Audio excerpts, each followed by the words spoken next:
ঈসা ইসলাম একবার সাহাবীদের সাথে কথা বলতেছেন এভাবে হেলান দিয়ে, শুনতেছেন?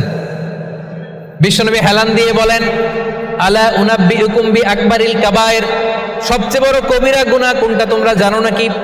সাহাবারা বললেন, আপনি সবচাইতে ভালো জানেন ইয়া রাসূলুল্লাহ, আপনি বলেন। বিশ্বনবী বললেন, সবচাইতে বড় কবিরা গুনাহ আল্লাহর সাথে শিরক করা।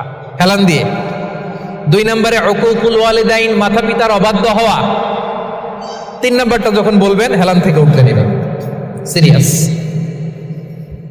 3টা কবিরা গুনাহ তোমাদের বলবো না, বলেন।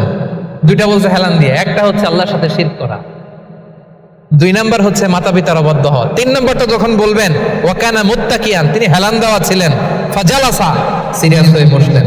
এরপরে বললেন, আলা ওয়া কওলুজ জুর, আলা ওয়া শাহাদাতুজ জুর, সাবধান, মিথ্যা বলো না, মিথ্যা সাক্ষী দিও না, মিথ্যা সাক্ষী দিও না, মিথ্যা সাক্ষী দিও না। বিষ্ণুবী বলতেই লাগলেন। কতবার যে বলছেন তার কোনো হিসাব নাই। সুবহানাল্লাহ।